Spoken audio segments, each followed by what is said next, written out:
सूर्य उदाउँदै थियो, जंगलको पातहरूमा सुनौलो किरणहरू नाच्दै थिए। सानो गाउँ नजिकैको जंगलमा एउटी मायालु बाख्री आफ्ना दुई साना पाठाहरूसँग बस्थिन्। माउ जंकिरी आफ्नो नाम जस्तै फुर्तिली थिइन् र उनका बच्चाहरू पनि उत्तिकै चञ्चल थिए। एउटाको नाम कान्छो थियो भने अर्कोको नाम ठुलो। हरेक बिहान जंकिरी आफ्ना बच्चाहरूलाई लिएर जंगलमा घाँस खान जान्थिन्।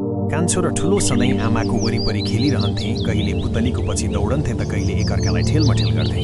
साँझ पर्ने बेलामा उनीहरू खुसी साथ आफ्नो सानो घर फर्किन्थे। एक दिन जब जंकिरी र उनका बच्चाहरू जंगलको बीचमा घाँस खाइरहेका थिए, अचानक झाडी हल्लियो।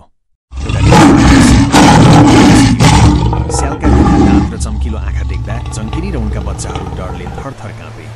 ओहो, यो त स्याल हो, कान्छोले डरले भने। अब के गर्ने होला आमा? ठुलोले सानो स्वरमा सोध्यो। जंकिरीलाई आफ्ना बच्चाहरूको ज्यानको चिन्ता लाग्यो, तर उनले हिम्मत हारिनन्। उनले एकछिन सोचिन् र एउटा योजना बनाइन्। ए दुष्ट स्याल, तिमीलाई थाहा छ हामी को हौं? हामी त यस जंगलका सबैभन्दा बलिया बाख्राहरू हौं। एकै झट्कामा तिमीलाई ठुलो पिठो पार्न सक्छौं। कान्छो र ठुलोले पनि आफ्नी आमाको स्वरमा स्वर मिलाउँदै जोडले भने, हो, हामी तिमीलाई मार्न सक्छौं। स्याल जंकिरीको आत्मविश्वास र बच्चाहरूको चर्को आवाज सुनेर एकछिन अलमलमा पर्यो। उसले सोचे, के साँच्चै यिनीहरू यति बलिया छन् र?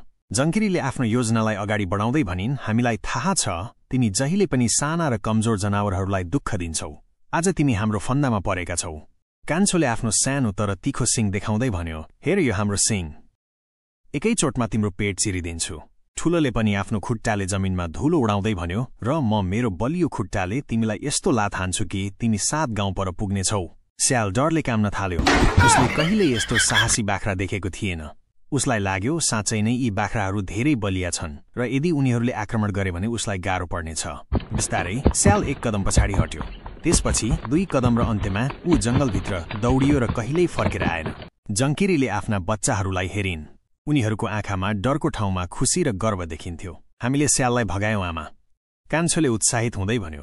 हो आमा, हामी साँच्चै बहादुर छौं, ठुलोले थप्यो।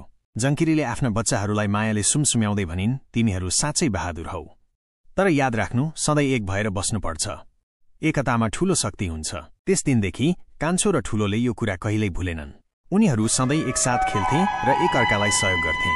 माउ जंकिरी पनि आफ्ना बहादुर बच्चाहरूलाई देखेर धेरै खुसी थिइन्। साँझ परेपछि उनीहरू खुसी साथ आफ्नो सानो घर फर्किन्थे र जंगलमा शान्ति छाउँथ्यो।